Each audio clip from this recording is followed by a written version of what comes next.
hapon sa bawat isa. Tayo po ay magsimula na sa ating pong pagsamba ngayong hapon. May technical problem po tayo ngayon at mukhang mahirap pumasok. Mukhang hindi nagkakaroon ng stable internet. Kaya tayo po ay naka-Facebook Live. Sana ay bumalik yung internet along the way. Ito marahil ay dahil sa patuloy na pag-ulan nitong nakaraang mga araw at hanggang ngayon at maaring naapektuhan ng ating mga linya, naapektuhan yung mga poste. So, magtiyaga tayo dito sa ating pong nakakayanang pamamaraan para makapag-broadcast sa ating mga kani-kaniyang tahanan. So, Wala po akong ibang announcement na maaring i-share sa inyo tulad ng kaninang umaga siguro na ewan ko kung na brown out din pala rito kaninang umaga kaya medyo nagkaroon ng problema. So siguro naman nabati naman yung mga may birthday at may mga dapat batiin. Pero siguro ang ilang bagay lang na gusto kong i-inform sa mga kapatid para lang sa inyong mga dapat ipag-pray, no? Patuloy nating ipag-pray si Pastor Jay, kasi sila po ay babiyahe mula sa Baguio patungo dito sa Lung Center para po sa isang prosesong medikal, kung tawagin bronchoscopy, at meron na rin yatang gagawing biopsy. At siyempre, medyo mahirap itong proseso na ito para sa kanila dahil manggagaling pa sila sa Baguio at hindi sila sasakay ng ambulance, parang private car lang. So, pag-pray natin na sana maging ligtas ang kanilang pagbabiyahe at i-provide din ng Panginoon. They need 100,000 pesos for this procedure. Napakalaki talaga at we don't know why, pero yung pong nagko-communicate ay yung mga taga Baguio General Hospital po ang nag-recommend sa kanila na dito sa Lung Center para sa procedure na ito. No? So napakalaki. Pag-pray natin ay provide din ng Panginoon at maawa rin ng Panginoon sa kanya, sa kanyang family sa mga panahong ito. Gusto rin nating ipaabot ang ating pakikiramay kila Billy, no, na sa pagpanaw ng kanyang mother. Medyo naging masakit ito para sa kanila dahil merang biglaan din at hindi yata naiburol kundi pinakremate din nakremate dahil sa dineclare na COVID kahit walang COVID. So yun nga, pag-pray din natin na makaraos din sila sa ganitong mga pinagdadaanan. Marami tayong mga ganyang sitwasyon ngayon na sa panahong ito. Okay, yan lang naman. Gusto ko rin nga palang magpasalamat sa inyong panalangin sa akin, sa aking pong pangangaral kaninang umaga sa isang church na bago nating kakilala. Pangalan ng church nila ay What the Bible Says Community Church. Ito ay sa Salawag. At maganda na't nagkaroon tayo ng connection and fellowship sa iglesyang ito, na nagsisik din ng reformation sa kanila pong iglesia. At pag-pray natin na magkaroon tayo ng pagkakataon na makatulong din sa kanila pong pursuit, na ma-reform ang kanilang iglesia. At napaka teachable ng mga members and even the pastor himself. We have a good time fellowship kanina at salamat sa Panginoon. Pag-pray natin yung kanilang church. Pangalan ng pastor nila si Pastor Willie Hoben. Yan. Okay, yan lang. Siguro simulan na natin para tayo ay hindi na masyadong magtagal at isa pa medyo may problema nga tayo sa internet. Tayo po muna magkaroon ng maikling sandali ng pananahimik sa ating mga dako.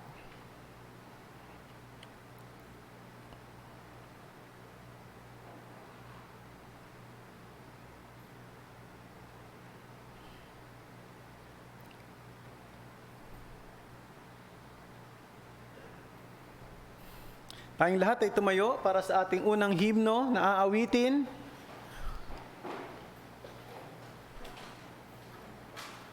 Awitin po natin ang dakilang biyaya.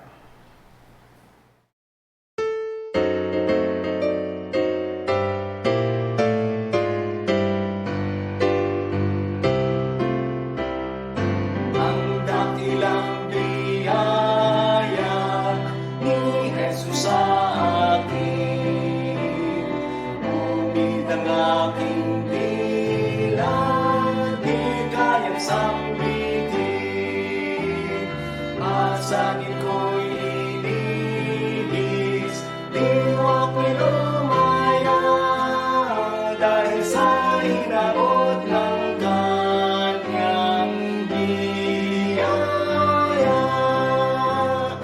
Ang dakilang biyaya ni Jesus ay malalim pa kaysa dagat.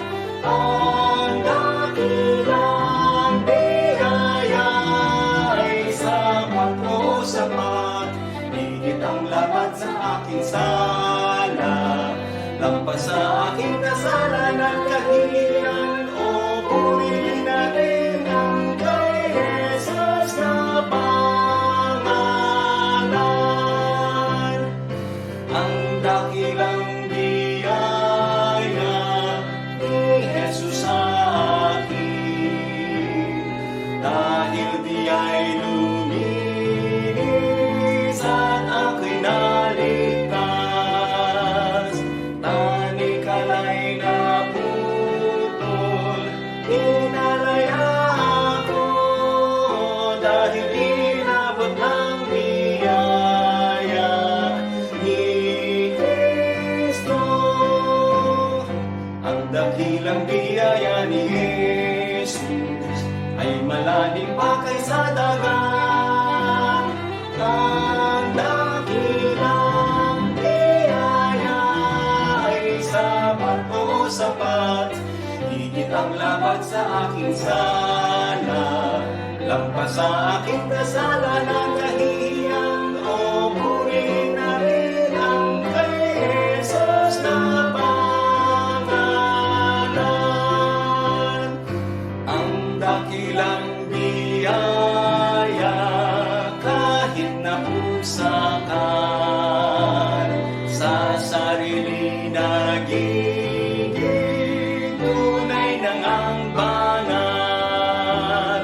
Kapayapaan at langit ay idinudulot sa sinumang magtitiwala kay Jesus. Ang dakilang biyaya ni Jesus ay malalim pa kaysa dagat. Ang dakilang biyaya ay sapat o sapat, higit ang labat sa aking sala, lampas sa aking kasalanan, kahihiyan o purihin natin ang kay Jesus na pangalan.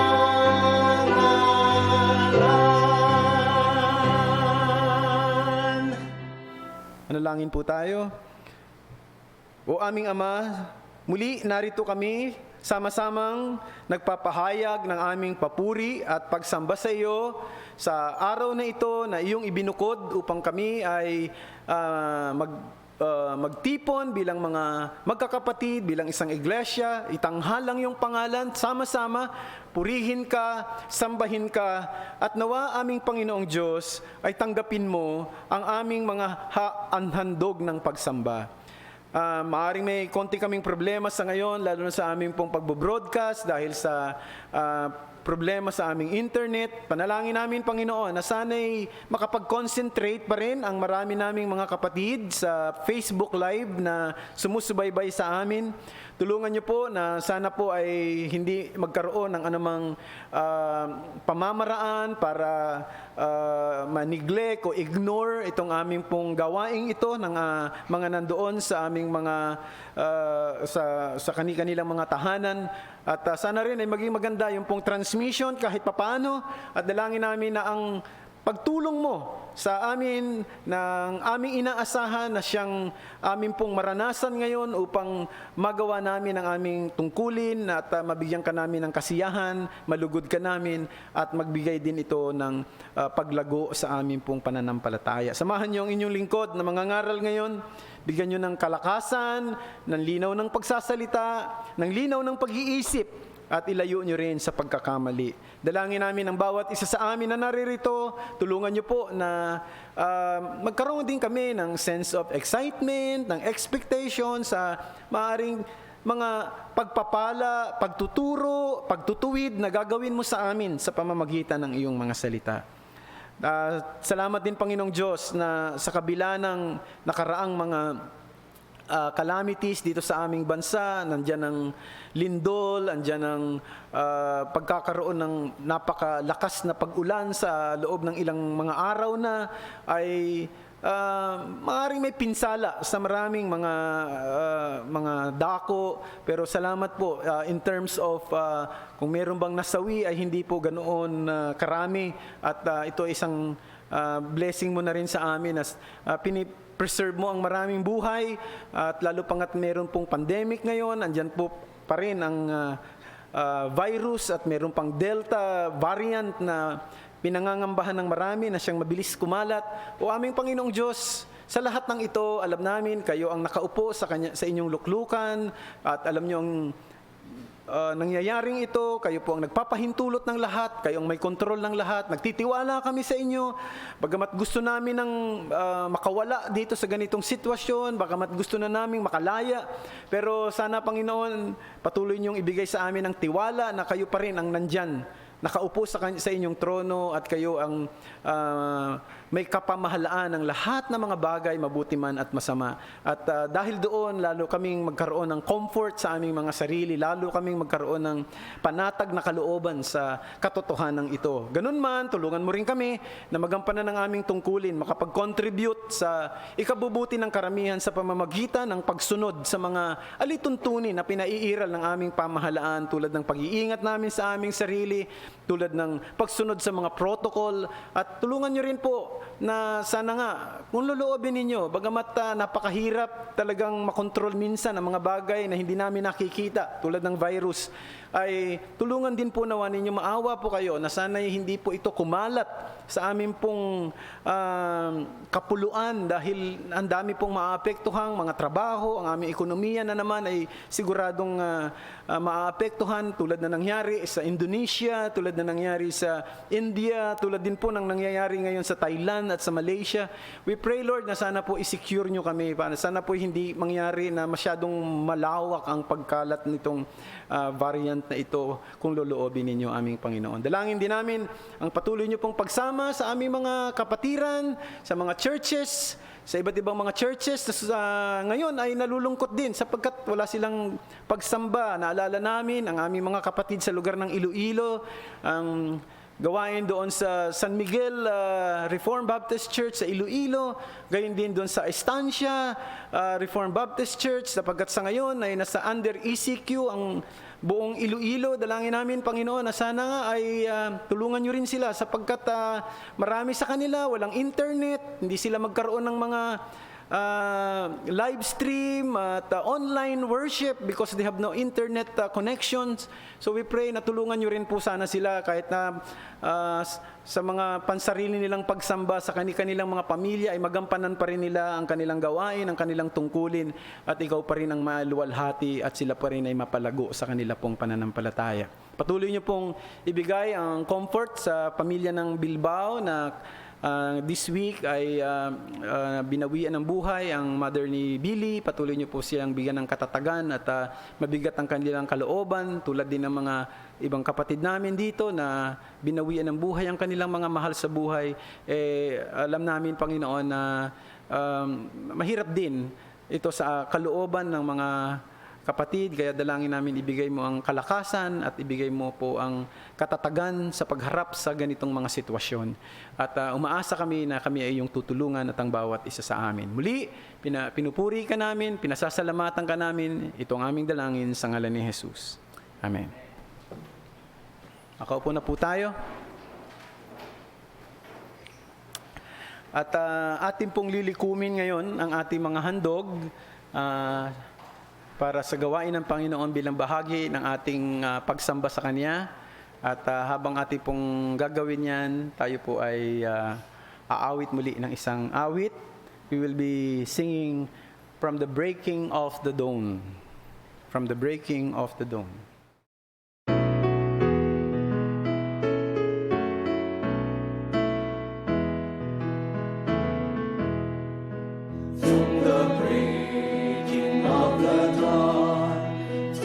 Setting of the sun, I will stand on every promise of your word.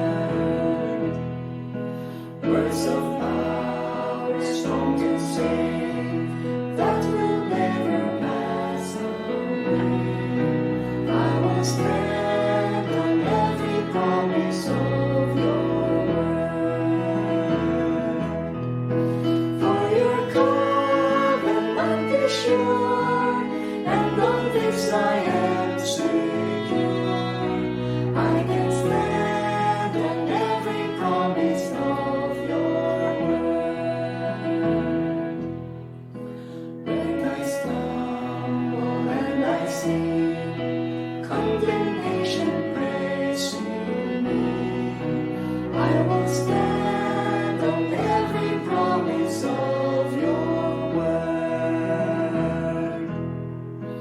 You are faithful to forgive, that in freedom I might live. So I stand on every promise of your word. Into innocence restored, you remember sins no more. So I stand on every promise of your word. When I'm faced with anguish choice, I will listen for your voice, and I'll stand on every promise of your word. Through this dark and troubled land, you will guide me with your hand, as I stand on every promise of your word. And you promise to complete every work begun in me. So I'll stand on every promise of your word. Hope that lifts me from despair, love that casts out every fear, as I stand on every promise of your word. Not forsaken, not alone, for the Comforter has come, and I stand on every promise of your word. Grace sufficient, grace for me, grace for all who will believe. We will stand on every promise of your word.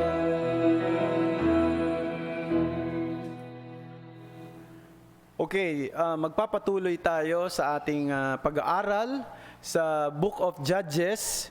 At sa mga nandoon sa ating mga tahanan na sumusubaybay sa ating live stream, medyo mahirap sa ngayon dahil hindi hindi tayo gagamit ng OBS, hindi magta-transmit sa inyo. Bagamat ito po ay ire-record para ma-replay, ay aking hihilingin sa inyo na buksan nyo ngayon ang inyong Biblia, kunin nyo ang inyong mga Bible, at para doon sa mga nasa online, para sa mga nasa live stream, para masubaybayan ninyo kasi maaaring hindi nyo makikita sa screen ngayon ang ating pong babasahin.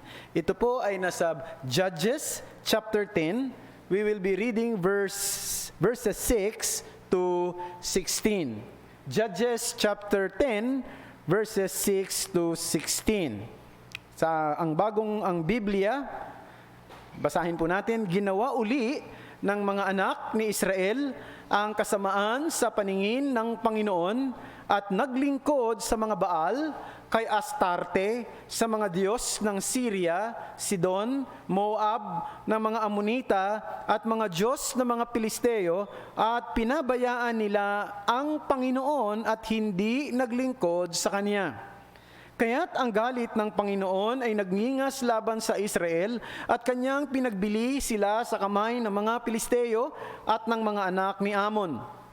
Kanilang pinahirapan at inapi ang mga anak ni Israel ng taong iyon, 18 taon nilang pinahirapan ang lahat ng mga anak ni Israel na nasa dako roon ng Hordan sa lupain ng mga Amoreo na nasa Gilead. Ang mga anak ni Amon ay tumawid sa Hordan upang labanan din ang Huda, ang Benjamin at ang sambayanan ni Ephraim, anupat ang Israel ay lubhang nahirapan. Kaya't dumaing ang mga anak ni Israel sa Panginoon. Kami ay nagkasala laban sa iyo, sapagkat aming pinabayaan ang aming Diyos at kami ay naglingkod sa mga Baal. At sinabi ng Panginoon sa mga anak ni Israel, hindi ba't iniligtas ko kayo mula sa Ehipsyo, sa mga Amoreo, sa mga anak ni Amon, sa mga Pilisteo? Gayon din ang mga Sidonyo, mga Amalekita at mga Amaonita ay nagpahirap sa inyo, kayo'y dumaing sa akin, at iniligtas ko kayo sa kanilang mga kamay. Gayon may pinabayaan ninyo ako, at kayo'y naglingkod sa ibang mga Diyos, kaya't hindi ko na kayo ililigtas. Humayo kayo at dumaing sa mga Diyos ng inyong pinili. Hayaang iligtas nila kayo sa panahon ng inyong kapighatian. Sinabi ng mga anak ni Israel sa Panginoon, kami ay nagkasala. Gawin mo sa amin ang anumang gusto mo, iligtas mo lamang kami sa araw na ito. Verse 16, kaya't kanilang inalis sa kanila ang ibang mga Diyos at naglingkod sa Panginoon. At ang kaniyang kaluluwa ay nagdalamhati dahil sa kapighatian ng Israel. Ito po ang salita ng Panginoon. Sa aking palagay, kung hindi man lahat tayo, pero karamihan sa atin dito, kung hindi man nakasakay na ng Ferris wheel, nakakita na ng Ferris wheel, no? Siguro. Nung mga teenager pa lang kami, yan ang isang mga paborito naming puntahan sa peryahan. Di ba? Mayroong Ferris wheel doon. Doon madalas yan ako na may pumupunta sa peryahan para sumakay ng Ferris wheel. At ewan ko lang kung meron pang mga peryahan ngayon, pero meron pa rin namang mga Ferris wheel. Malalaki na nga mga Ferris wheel ngayon, dyan sa Tagaytay meron, at sa iba pang mga amusement center, we can still find that kind of ride, yung Ferris wheel. Pero halimbawa, isipin lang ninyo, nakasakay kayo sa isang Ferris wheel na pinatatakbo ng isang masamang tao. Gusto nyo nang huminto, gusto nyo nang tumigil, gusto nyo nang umalis, hindi kayo makaalis kasi patuloy niyang pinaiikot yung Ferris wheel. Siguro hilong-hilo na marami. Sumisigaw na yung marami. At sumisigaw na, hinto mo na. Pero titingin lang yung operator at ngingitian lang kayo at tatawa lang at hindi kayo papansin. At tuloy-tuloy pa rin ang pagpapatakbo doon sa Ferris wheel at pinabibilis pa. Now, kaya ko binanggit yan po, mga kapatid, ang larawan ng kasalanan. That is a good picture of sin. Maraming mga tao, marahil, ay naging alipin ng kasalanan at maaaring nahihirapan na rin sila. Maaaring gusto na rin nilang ma-break. Gusto na rin nilang maputol yung kanilang cycle doon sa paulit-ulit na pagkahulog nila sa isang kasalanan na maaaring nakakaramdam na rin sila ng paghihirap, maaaring nakukonvict na rin sila, and they're trying to escape, but finding their efforts to escape ay nagiging futile, nawawala ng kabuluhan, nauuwi lang sa wala, sapagkat maaaring nakatumigil sila saglit, babalik din naman sila. At yan ang problema ng mga tao, ng bawat isa sa atin, sa katotohanan lang, mga kapatid. This is the problem when we think that we can break off from sin anytime we want, thinking that we have the power to do it.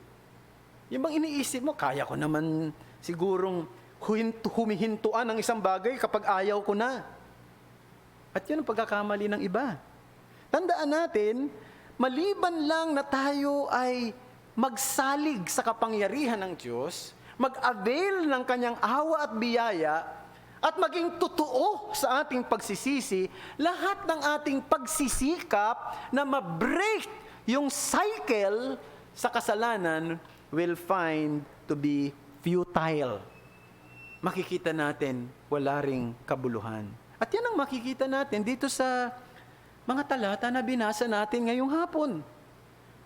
Nakikita nyo, dito sa binasa natin, para itong interlude eh. Ewan ko lang kung napansin natin na wala namang binanggit ditong, di ba, sa mga nauna nating mga pag-aaral sa Book of Judges, mayroong mga judges na binanggit. May mga tauhan. So may kinikwento yung writer, story after story, and the names of judges na ipapadala ng Panginoon para iligtas ang bayan ng Israel sa kanilang mga kaaway.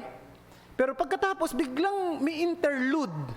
Biglang nag-break siya sa ganong klase ng pagsusulat. Babalik ulit siya sa ganyan pagsusulat pagdating niya sa chapter 11. Pero dito biglang nag-break. At wala siyang binanggit na mga judges, wala siyang binanggit na kung sino. Parang interlude ang nangyari. Yun ang kanyang ginawa rito. And I guess the reason was to describe to us yung buhay ng bayan ng Israel na nasa malalim na problema ng kasalanan. They are in the deep problem of sin. Ganyang inilalarawan, ganito na ang bayan ng Israel. At ano yung epekto ng kasalanan sa buhay nila? Sa totoo lang, sila mismo nakaramdam na hindi na sila nag-i-enjoy sapagkat pinahihirapan sila ng bunga ng kasalanan na iyon.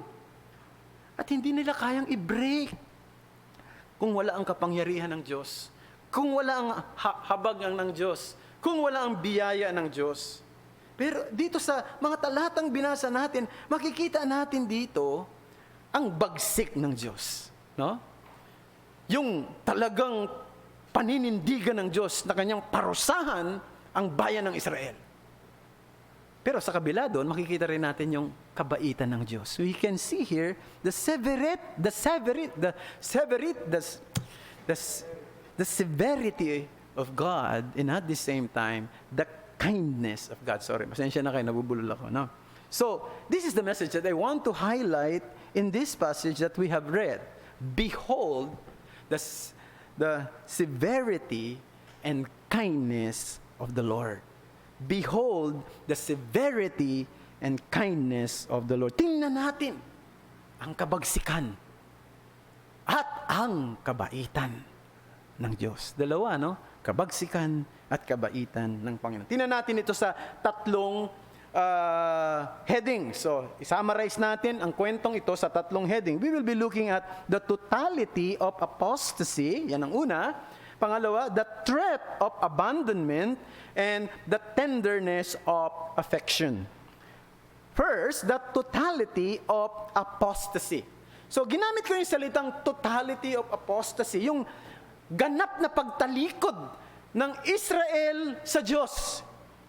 Bakit natin masasabing ganap ang kanilang pagtalikod dito sa mga talatang binasa natin? Sapagkat napapansin natin, they are pursuing the natural bent of their hearts. They are pursuing the natural bent of their hearts. Yan ang makikita natin sa verse 6. A, sabi doon, the people of Israel, again, did what was evil in the sight of the Lord. Now, yung salitang yan, paulit-ulit niyong mababasa dito sa Book of Judges. And they did what was evil in the sight of the Lord. At yung, gusto kong bigyan niyo yung pansin yung salitang again. No? The people of Israel again did what was evil in the sight of the Lord. The word again speaks of the fact na yung paggawa nila ng kasamaan sa harapan ng Diyos ay animoy tibok na ng kanilang puso. Yun na yung kanilang pulso. Yun na yung dinidikta ng natural na kasamaan ng kanilang puso. This is the natural bent of their hearts. Wala silang kapangyarihan at lakas na pigilin ito. Nagpapadala ang Diyos ng mga hukom para tulungan sila na ma-realize nila na ang kanilang pagsamba sa Diyos-Diyosan ay masama. Pero kapag nawala na yung hukom, namatay na yung hukom, babalik at babalik sila sa idolatry. Yun ang natural bent ng kanilang puso. At alam niyo mga kapatid, ang sino mang nasa labas ng biyaya ng Diyos ay ganyan. Ganyan. Kaya nga hindi totoo yung kasabihang nasa tao lang yan. Yung pagbabago, nasa tao lang yan. At madalas yung mga nagsasabing, nasa tao lang yan, hindi pa rin nagbabago hanggang ngayon. Di ba? Kasi hindi yan totoo. No, imagine niyo yung isang lalaki, isang lasing na lalaki, no? At sa madilim na gabi, sumakay doon sa kanyang bangka dahil gusto niyang pumunta doon sa kabilang bahagi ng ilog. So, kinuha yung sagwan, tapos, nagsimula na siyang magsagwan. Pero, ang tagal-tagal niya na nagsasagwan, di pa rin siya nakakarating doon sa kabilang bahagi ng ilog. Nung mag-uumaga na, napansin niya, nandoon pa rin siya doon sa lugar na kung saan siya nagsimula. Yung pala, hindi niya natanggal yung tali. Nung bangka, nakatali pa rin eh. Kaya kahit anong sagwan mo, hindi ka umaalis. Now, pwede natin ganyan ilarawan yung kasalanan. Maliban lang na ang isang tao ay kilusin ng Diyos, baguhin ang kanyang puso, babalik at babalik siya sa kanyang dating gawi. Yan ang natural bent ng kanyang puso. Ang sino mang nasa labas ng biyaya ng Diyos ay ganyan. Malibang kumilos ang Diyos at magbigay ng pagbabago sa kanyang puso na mauuwi sa totoong pagsisisi, babalik at babalik siya doon sa kanyang old, sinful habit or yung hahalagahan niyang idolo sa kanyang puso.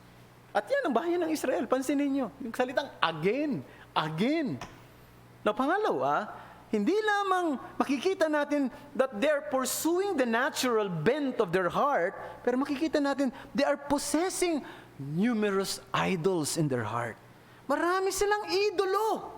Look again, verse 6. Sabi sa verse 6, the people of Israel again did what was evil in the sight of the Lord and served the Baals and the Ashtaroth and the god of Syria and the gods of Sidon, the gods of Moab, the gods of the Ammonites and the gods of Philistines, and they forsook the Lord and did not serve Him.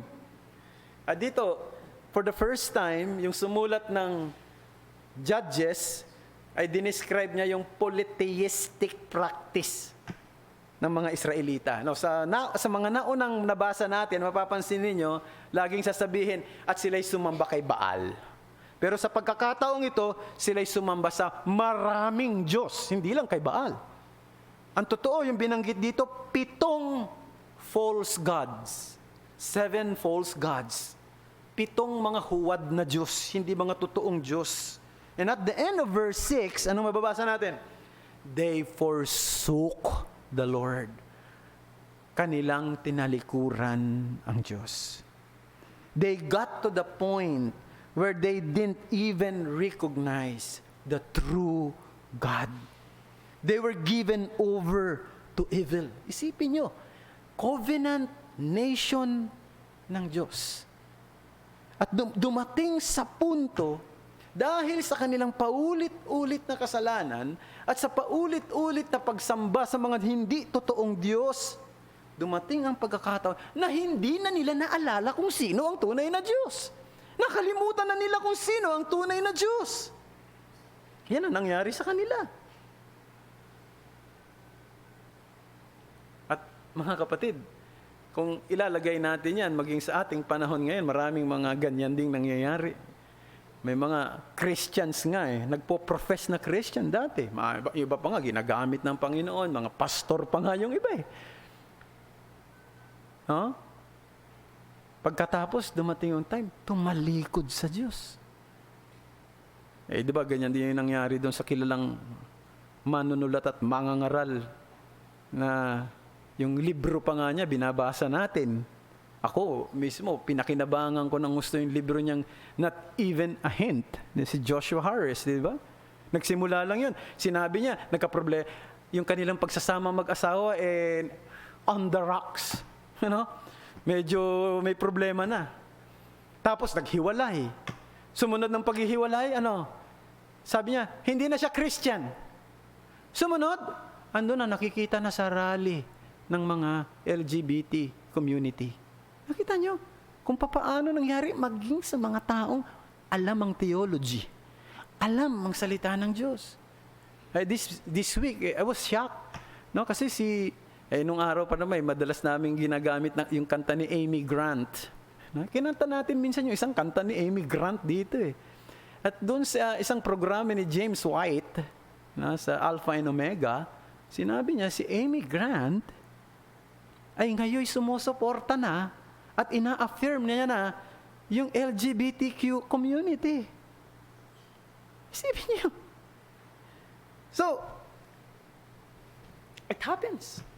Not only in the nation Israel during those days, but even in our time. So, because we are surrounded by the things that can be potential idols na maglalayo sa atin sa Diyos.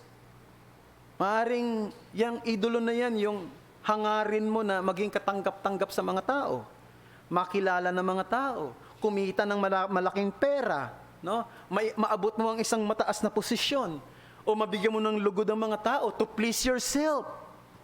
Kaya nga dapat tinatanong natin ang sarili natin lagi, what is my greatest desire in life? Ano ba talaga yung pangunahing hangarin ko sa buhay? Tandaan nyo ito, mga kapatid, kung ang pangunahing hangarin ninyo sa buhay ay hindi luwalhatiin ang Diyos, hindi katakataka na minsan isang araw, yung pananampalataya na pinoprofess mo, tatalikuran mo. At this is regardless if you are theologically sound, o kung ikaw ay matagal na sa church. Kaya nga, there is always a need for us to assess and to check the attitude of our hearts. From time to time, magpasuri tayo sa Diyos, basahin natin ang Kanyang salita, manalangin tayo, at lagi nating ipanalangin yung panalangin ng salmista, search me, O God, and know my hearts today. Diba? Yan ang dapat nating gawin. Kasi nangyayari yan, at posible rin mangyari sa sino man, na ang kanyang pag-asa ay nasa kanyang lakas at hindi sa Panginoon. Napupunta tayo sa pangalawang bahagi, the threat of abandonment. Tandaan natin na ang kasalanan noon at ngayon ay laging nagdadala ng kapinsalaan sa buhay ng isang tao. Napansin nyo dito sa bayan ng Israel? Bumalik sila sa pagsamba sa Diyos-Diyosan at marami pang mga Diyos-Diyosan ang kanilang sinamba. Hindi lang isa, 7. Hindi lang si Baal, 7. Binanggit dyan. Anong sabi? At ang galit ng Panginoon ay nagningas sa bayan ng Israel at hinayaan niya na sila'y pahirapan ng mga Pilisteo at ng mga Amonita sa loob ng 18 taon. At dahil doon, muli silang dumaing kay Yahweh. Muli silang humingi ng tulong kay Yahweh. Verses 11 to 14. And the Lord said to the people of Israel, did I not save you? Ito yung tugon ni Yahweh sa kanilang pagdaing. Sabi niya, did I not save you from the Egyptians, and from the Amorites, from the Ammonites, and from the Philistines, the Sidonians also, and the Amalekites, and the Maonites, that oppress you, and you cried out to me, and I saved you out of their hand. Yet you have forsaken me, and served other gods. Therefore I will save you no more. Go and cry out to the gods whom you have chosen. Let them save you in the time of your distress. Ang tindi ng mga binanggit na salita rito ng Panginoon sa bayan ng Israel. Una niyang ginawa, He reminded them of their ingratitude.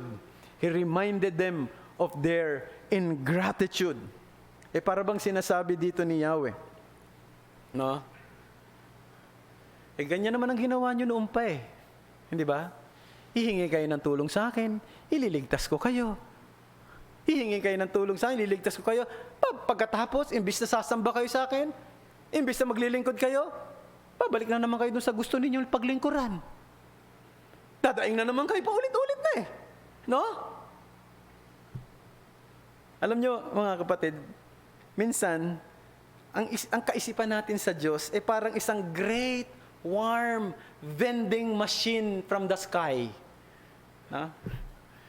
Hulugan mo lang ng mga 2 token ng pagsisisi.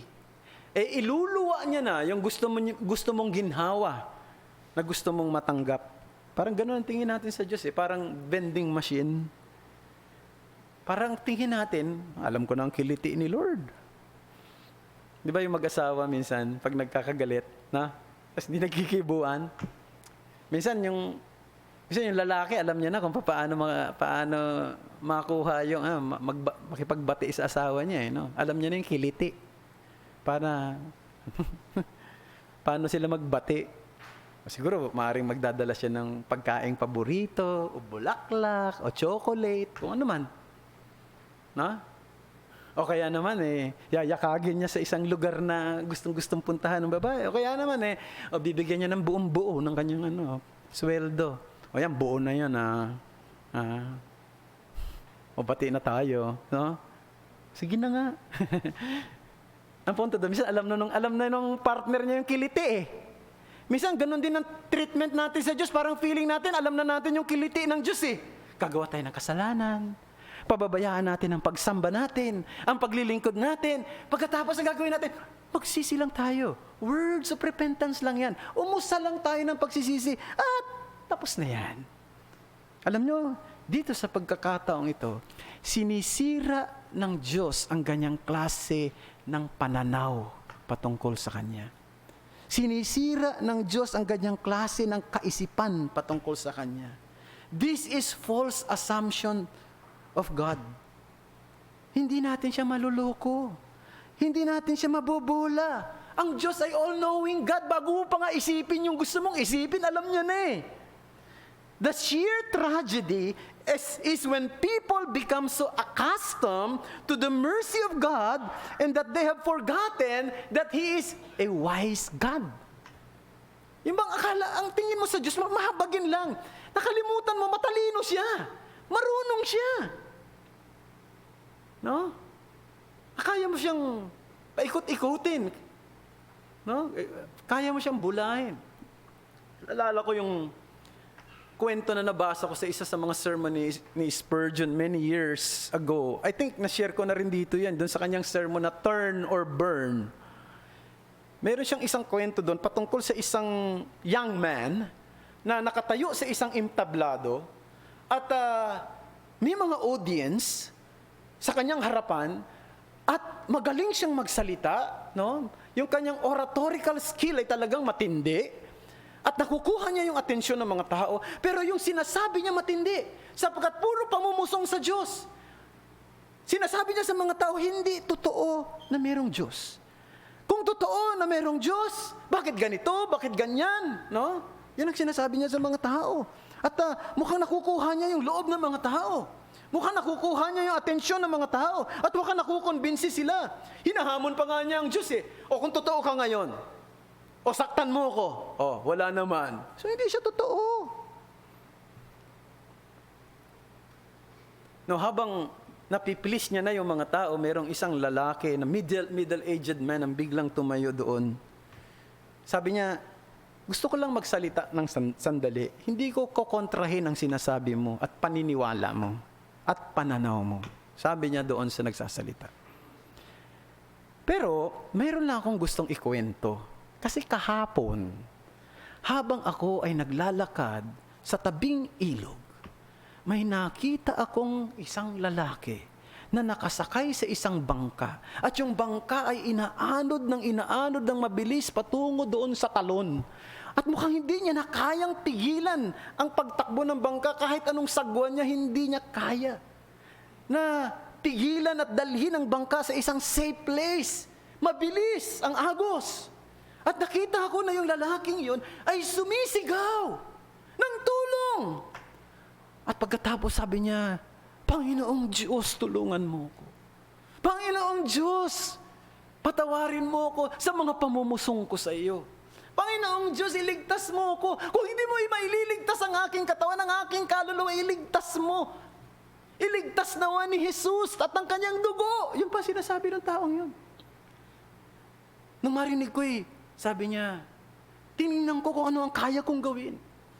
Kumuha ako ng isang malahabang kawayan at agad na naiabot ko sa kanya at siya'y kumapit at tinulungan ko siyang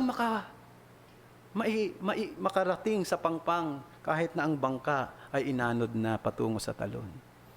At sabi niya, ang lalaking yon na sinasabi ko ay itong nagsasalita sa harapan ngayon. Ano po ang masasabi niyo, sir? Sabi nung lalaki, tumahimik at siya'y umupo na lamang. Sabagat, anong punto ron? Anong sinasabi nun? Sa panahon ng crisis, humihingi ng tulong kay Lord. Nung tinulungan at maginhawa na ang buhay, namumusong na kay Lord. Di ba? The point is, mga kapatid, dapat maging seryoso tayo sa totoo nating pagsisisi. Kung nagsisi tayo ng ating kasalanan, we have to be serious in that. We have to be serious in our service to God. Because we will never fool Him. Hindi natin siya maluloko. Hindi natin siya mabobola. Hindi natin siya malilinlang. Kasi siya isang Diyos, hindi lang mahabagin, kundi makapangyarihan. So tandaan natin yan. At dito, isa pang malungkot dito, kaya sinabi kong the threat of abandonment, hindi lang natin makikita rito yung kanyang pagpapaalala, yung kanyang reminder sa kanilang ingratitude, kundi he refused. He refused to deliver them anymore. He refused to deliver them anymore. Alam nyo, kung ang isang tao ay tumalikod sa Diyos, yan ay pwede nating sabihin masamang bagay. Isang masamang bagay. Isang malungkot at masamang bagay na tumalikod sa Diyos. Pero kung ang Diyos ang tatalikod sa iyo, yan ang pinakamasahol na karanasan. Kung ikaw tatalikod sa Diyos, masama at malungkot na bagay. Pero kung ang Diyos ang tatalikod sa iyo, that is the worst experience of all. Sabi ni Warren Wiersbe, napakaganda ng kanyang insight. Sabi niya, the greatest judgment God can send to people is to let them have their own way and not to interfere. Let me underscore that. The greatest judgment God can send to people is to let them have their own way and not to interfere. Alam niyo, maraming mga malulungkot at nakakatakot na mga salita sa Biblia, pero ang pinakaseryoso sa lahat ng mga ito ay yung mga salita tulad ng binanggit doon sa aklat ng Exodus patungkol kay Paraon. Ano yun? Ang sabi doon? At pinatigas ng Diyos ang puso ni Paraon. Malungkot na salita yun. Ano ibig sabihin nun? Anong ibig sabihin ng God hardened the hearts of Pharaoh? Ibig sabihin nun, inalis ng Diyos ang kanyang impluensya sa taong ito para dumating siya sa tunay na pagsisisi. Sapagkat sa totoo lang, ang tunay na pagsisisi ay galing lagi sa Diyos. Kung aalisin ng Diyos ang kanyang impluensya, hindi ka na magsisisi ng kasalanan mo. At yun ang nangyari kay Paraon. Yat ang malungkot yun. Isa pang mga malungkot na salita, yung mga sinabi ni Paul sa Romans. Basahin natin yan. Romans chapter 1, verse 24. Therefore God gave them up in the lust of their impurities to the dishonoring of their bodies among themselves. Verse 26. For this reason, God gave them up to dishonorable passions. Verse 28. And since they did not see fit to acknowledge God, God gave them up to a debased mind to do what they ought not to be done.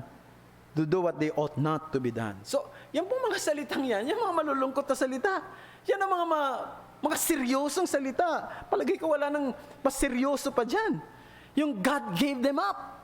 Ibig sabihin nun, pinabayaan ka na ng Diyos. Hinayaan ka na ng Diyos sa sarili mo. Diba? Yun ang ginawa niya doon sa bayan ng Israel. Sabi niya, hindi ko na kayo tutulungan. Humingi kayo ng tulong doon sa mga Diyos-Diyosan na gusto ninyo. Isipin mo yung Diyos mismo nagsabi sa iyo yung ganyan. Sorry. Doon ka na lang humingi. Doon sa mga gusto mong Diyos. Lapitan mo silang lahat. Yung mga Diyos na may bibig, hindi nagsasalita. May mata, hindi nakakakita. May ilong, di nakakaamoy. May tenga, hindi nakakadinig. May paa, hindi nakakalakad. Kinakailangan mo pang buhatin. Doon ka na lumapit. Sabi na, very sad words yan, brethren. Ibig sabihin, inalis ng Diyos ang kanyang impluensya sa mga tao para sila magsisi ng kanilang kasalanan. Pero hindi tapos ang kwento. Punta tayo sa verse, sa third heading, the tenderness of affection.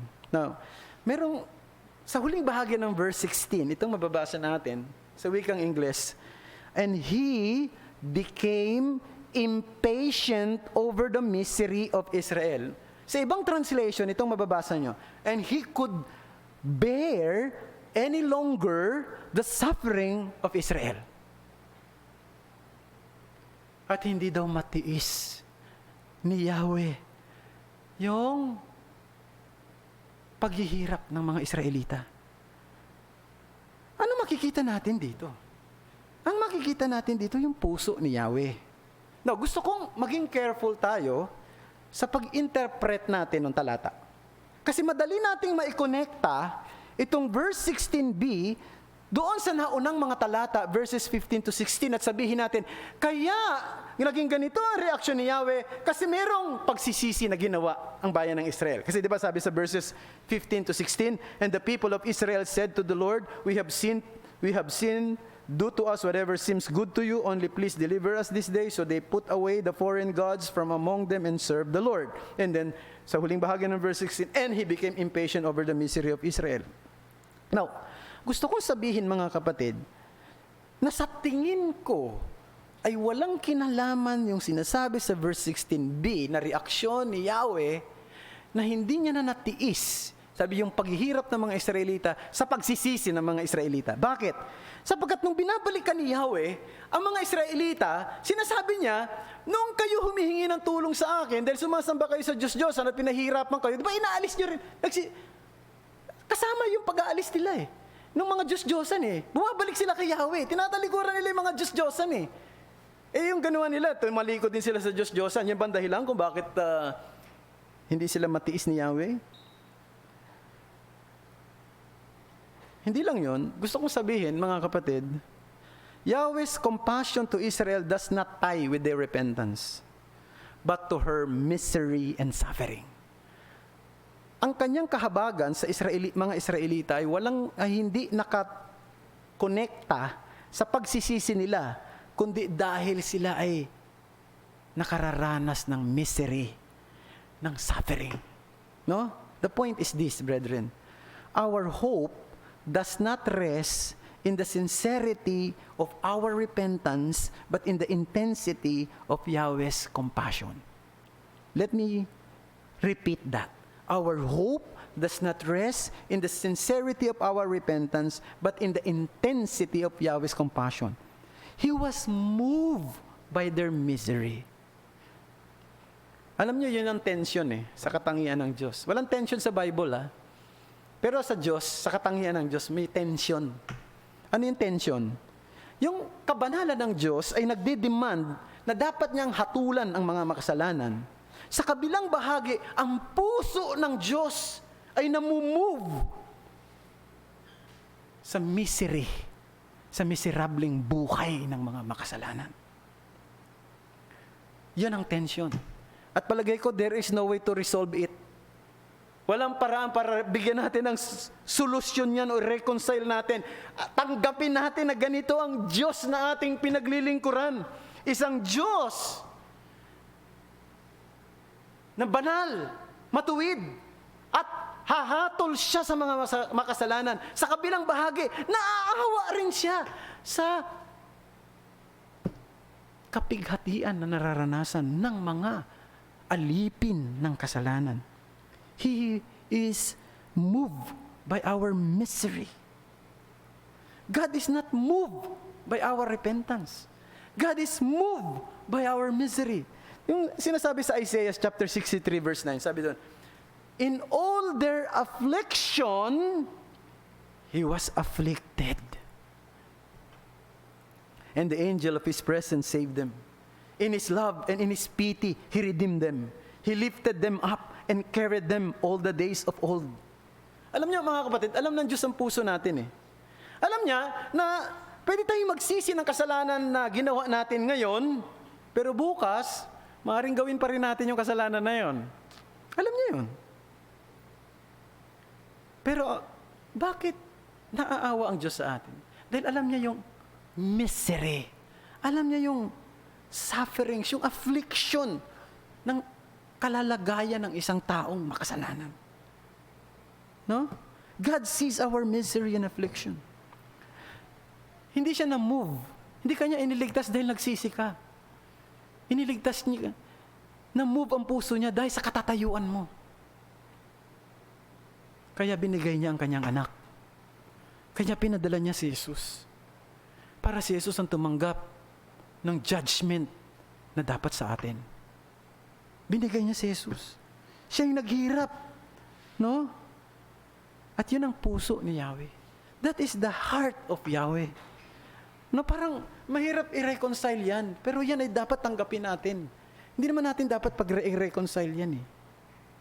Akala niyo ba namumove ang Diyos pagsisisi natin? Namumove siya sa misery natin. Yung pagsisisi natin, hinihingi niya na gawin natin yun sa Kanya. Na gusto niyang magsisi tayo sa ating kasalanan. No? Pero alam niya rin, matapos kang magsalita ng pagsisisi ngayon, maaaring bukas magawa mo na naman yan. Oh, saan talaga siya namumove? Sa kalalagayan natin. Na kung hindi siya gagawa ng parang, kung hindi niya tayo patatawarin, kung hindi niya ibinigay si Jesus, walang mangyayari sa buhay nating lahat. No? Magiging alipin tayo ng kasalanan. Dito, makikita natin ang puso ni Yahweh.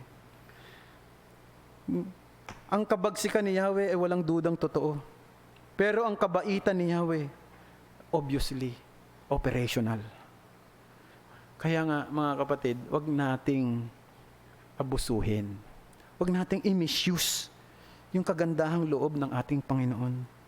Sapagkat pwedeng maawa siya sa atin ngayon at pagpasensyahan niya tayo sa ginagawa nating mali, pagkukulang, pagpapabaya sa ating tungkulin. Pero ang kanyang pasensya ay hindi eternal. Darating ang time na siya'y titigil dyan at ibibigay niya kung ano ang nararapat sa atin. So, God's patience will surely come to its end, and therefore, brethren, we should not misuse and abuse the heart of our God. Napakabuti niya. No? Napakabuti niya. At ewan ko lang sa inyo, pero iba-iba ang struggle natin sa buhay. At alam din ng Diyos ang kasalanan natin. Alam niya yung nasa isip natin. Pero napansin nyo, pwede na tayong parusahan ng Diyos sa oras na nag-isip tayo ng hindi maganda, nagsalita tayo ng hindi nararapat, no? Gumawa tayo ng kasalanan, pero napansin nyo, minsan hindi nga niya ginagawa. Alam niya kasi, yung misery na pwedeng maranasan mo. Pero, hindi ibig sabihin, kaya natin siyang lokohin, kaya natin i-misuse yung kanyang, i-abuse siya, sapagkat darating ang time na pwede niya ring sabihin, ayoko na kayong tulungan. Tapos na ako. Darating yung time na ganyan. Kung magpapatuloy tayo. Kaya, mga kapatid, siguro ang hamon sa atin, magpasalamat tayo sa Kanya sa lahat ng panahon ng ating buhay. We have to be thankful to God for His wonderful blessing, for His grace. We have to be thankful to Him because He's the God who is so compassionate to us. Napakabuti niya sa atin. Nahahabag siya sa atin. At sana ibigay natin ang lahat ng ating magagawa at ng ating lakas para gumanti tayo ng pasasalamat, pagpupuri at pagsunod sa Kanyang kalooban. Humingi tayo ng lakas lagi sa Kanya na makasunod sa Kanyang kalooban. Magawa natin ang ating tungkulin habang may lakas pa tayo at habang may buhay pa tayo. No? Kasi baka dumating yung time, di na natin magawa yan. Napakaikli lang ng buhay sa mundong ito. At kung meron pang hindi nakakakilala sa Panginoong Hesus at hindi pa nananampalataya sa Kanya ngayon, no, nanonood sa atin dito, ito ang pagkakataon na lumapit ka kay Jesus. No? Tinanggap ni Jesus ang parusa, ang hatol sa mga makasalanang tulad mo. Lumapit ka sa Kanya at magsisi ka ng iyong kasalanan ng totoo at ikaw ay manampalataya sa Kanyang ginawa para ikaw ay maligtas at mapabilang sa mga taong kaniyang bibigyan ng biyaya ng kahabagan ngayon at magpakailanman. Maraming salamat mga kapatid sa inyong pagkikinig. Tayo po ay lumapit sa Panginoon sa panalangin. Salamat po aming Panginoong Diyos sa mga katotohanang aming napagbulay-bulayan ngayong hapong ito. Sana po'y patuloy naming makita ang kagandahan ng iyong kalooban. Patuloy naming makita na totoong ikaw ay isang dakilang Diyos. Minsan mahirap naming arukin sa aming isip ang lalim ng iyong damdamin, ang lalim ng iyong katotohanan, ang lalim ng iyong kaisipan. Tulad na nangyari sa bayan ng Israel. At sinabi mo dito na hindi mo na, dumating yung time na pinabayaan mo na sila. Ngunit, hindi mo matiis ang misery, ang hirap na kanilang nararanasan. At salamat Panginoong Diyos sapagkat marami sa amin ay binigyan nyo ng biyaya ng kaligtasan, kinahabagan ninyo, at ibinilang nyo sa iyong pamilya, ibinilang nyo sa inyong kawan, ibinilang nyo sa mga taong inihahanda ninyo sa buhay na walang hanggan, mga taong napapabilang sa iyong kaharian at paghaharian ninyo magpakailanman sa bagong langit at bagong lupa. Salamat po, Panginoong Diyos. At dalangin namin, tulad ng aming nabasa ngayon, wag nawa kaming maging mababaw sa aming pong pagsisisi, kundi maging seryoso. Sapagkat nakikita mo ang totoong kondisyon ng puso ng bawat isa sa amin. At sana, Panginoon, ay patuloy na tawagin niyo pa ang mga makasalanan na hindi pa nanampalataya kay Jesus. Aming Panginoong Diyos, ilapit niyo sila kay Jesus at sila'y sumuko ng kanilang buhay sa Kanya. Salamat po, Panginoong Diyos, sa maghapon ng iyong biyaya sa amin, bagamat may mga problema sa mga internet connection, may mga intermittent na nangyari mula pa kaninang umaga. Alam namin na hindi napipigilan ang mga salita mo at ang pagsamba ng iyong mga tao. At salamat po sa iyong kabutihan sa amin at ingatan mo kami. Lahat ng mga bagay na amin pong natutunan sa maghapon ay siyang maging baunin ng aming puso sa pagharap namin sa mundo sa kinabukasan at sa buong isang linggong ito. Bigyan mo kami ng lakas. Magampanan namin ang iyong tungkulin, ang aming tungkulin para sa iyong kalwalatian at para sa kabutihan ng bawat isa sa amin. Muli, nais namin kayong pasalamatan. Ito ang aming dalangin sa ngalan ni Jesus. Amen. Para sa ating huling himno, atin pong awitin, O love of God, how strong and true.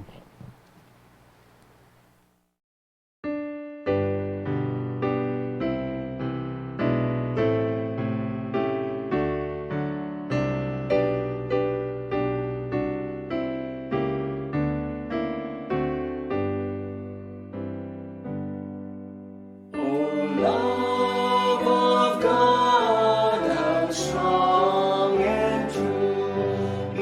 Eternal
lead you best in looking to bear for us the cross of shame sent by the Father from on high, our life to live, our death to die. Ngayon sa Kanya na may kakayanang mag-ingat sa inyo mula sa pagkakatisod at sa inyo'y makapag-arap ng walang kapintasan sa harapan ng Kanyang kalwalatian na may malaking kagalakan sa isang Diyos na ating tagapagligtas sa pamamagitan ni Jesucristo na ating Panginoon. Sumakanya nawa ang kalwalatian, ang karangalan, ang kapangyarihan at ang kapamahalaan bago pa ang lahat ng panahon, ngayon at magpakailanman. Amen. Magkaroon tayo saglit ng pagbubulay-bulay sa ating mga dako.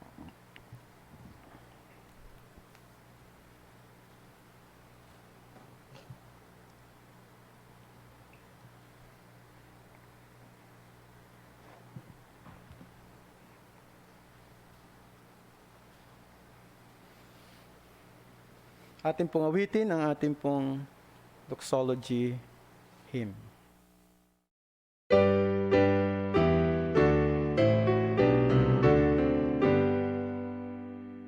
Praise God from whom all blessings flow. Praise Him, all creatures here below. Praise Him above the heavenly host. Praise God.